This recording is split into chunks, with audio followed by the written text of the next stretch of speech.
In most conversations, people are waiting for their turn to speak, half listening, half formulating their own response, managing the surface of an exchange while staying mostly inside their own experience. That's the default.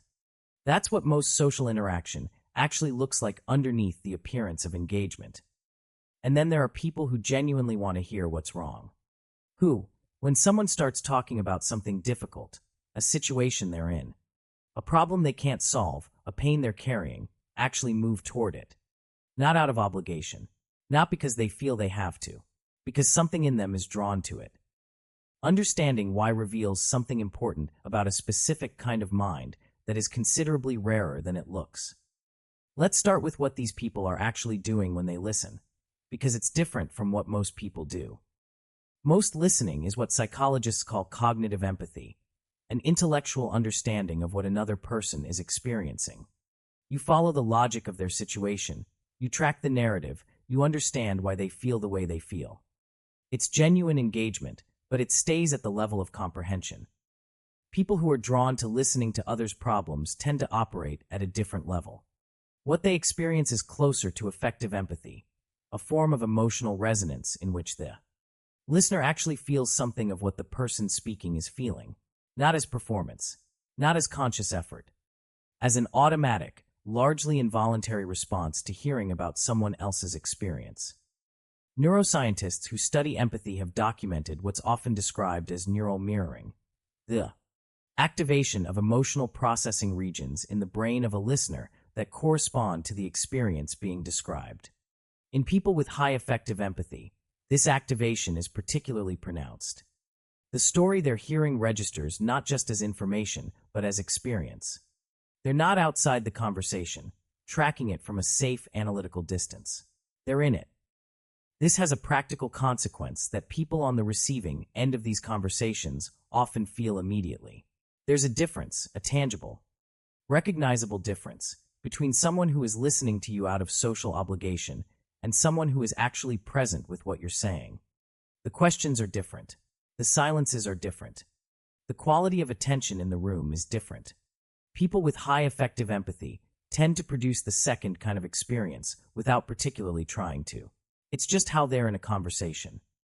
For these people, listening to someone's problem isn't a task they perform. It's an experience they have, and in its own particular way, a meaningful one. There is also something worth noting about what these people are like to talk to, from the perspective of the person who comes to them with a problem. The experience is qualitatively different from talking to most people. There's less advice offered early, less redirection toward the listener's own experiences, less visible impatience for the story to arrive at a point where they can contribute something. Instead, there's space, the kind of space that allows the person speaking to actually finish a thought, to discover what they're saying in the act of saying it, to arrive at something they didn't know they needed to say. That space is not passive. It's actively created and maintained by someone who is genuinely more interested in what's being said than in what they're about to say next. Now let's talk about what draws them to these conversations in the first place, because it's not just empathy. It's something more specific than that. Psychologists who study personality have identified a trait sometimes called social curiosity or people curiosity, a deep, sustained interest in how other people actually work.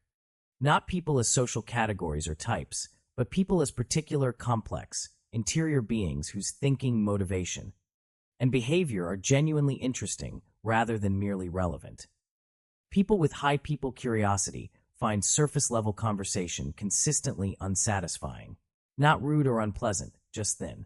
They can participate in it, and often do. But something in them is always aware that what they're getting is a performance of the person rather than the person. The managed version. The version that's been edited for public presentation. Problems change that. When someone is dealing with something genuinely difficult, when they're in over their head, or uncertain, or hurt, the performance tends to drop. The carefully maintained social presentation gives way, at least partially, to something more real. And for people who are primarily interested in what's real about other people, that shift is significant. A problem reveals things that ordinary conversation rarely does. The actual values someone holds when they're under pressure. the specific way a person's thinking distorts when they're afraid, the gap between what they say they believe and what they actually do when it costs them something, the texture of how they treat themselves when things aren't going well. All of it surfaces in the context of a genuine difficulty in a way that it simply doesn't in everyday exchanges. Researchers in narrative psychology have found that people understand themselves and understand others primarily through story. Not facts, not analysis, but narrative. And the most honest stories people tell are almost always the difficult ones. The ones where the outcome wasn't certain and the stakes were real and something important was at stake. People who like listening to others' problems are, in part, people who have recognized this and developed a specific appetite for stories at that level of honesty. This isn't morbid fascination. It's genuine interest in the parts of human experience that are most real, which happen to be, more often than not, the hard parts. The third piece is the one that reframes the whole picture most completely. For these people, being trusted with someone's struggle isn't a burden. It's something closer to an honor, and one that carries a very specific kind of reward. When someone chooses to share a genuine problem with another person, they're doing something that requires trust. They're making an assessment, quickly and often largely unconsciously, that this person is safe, that they won't judge, that they'll actually understand, that something useful might come from the sharing. Being chosen in that way is a meaningful signal. It communicates something about how the person doing the choosing sees you.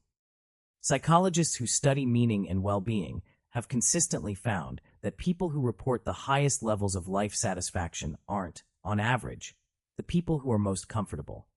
They're the people who feel most useful, most genuinely needed in contexts that matter. The experience of being the person someone turns to when things are hard registers, at some psychological level, as that kind of usefulness. And it produces something researchers have called the helper's high, a genuine sense of satisfaction and purpose that follows from having been present and useful in a moment that counted. There is one more thing worth saying about these people, about what they're not doing when they listen, because this clarifies the psychology significantly. They're not listening in order to fix. They're not storing up information to use later. They're not waiting for the moment when they can redirect the conversation toward their own experiences. They're doing something simpler and rarer. They're staying present with another person's difficulty without needing to resolve it, change it, or make it more comfortable for themselves.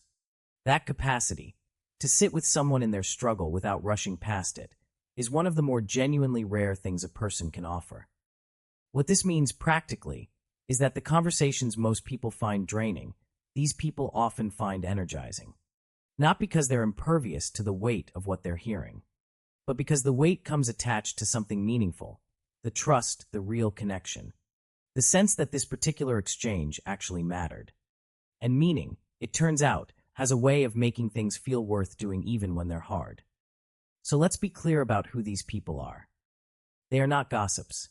They are not people who lack their own life and fill the gap with other people's drama. They are not collecting problems the way some people collect complaints. They are people who feel genuinely rather than performatively, who are drawn to the real and unedited version of other people, and who find something in the role of trusted listener that most people spend their whole lives never quite experiencing. In a world full of people waiting for their turn to talk, these are the ones who actually show up when someone needs to be heard. If that resonated, leave a comment. I'd like to hear your thoughts. I'll see you in the next video.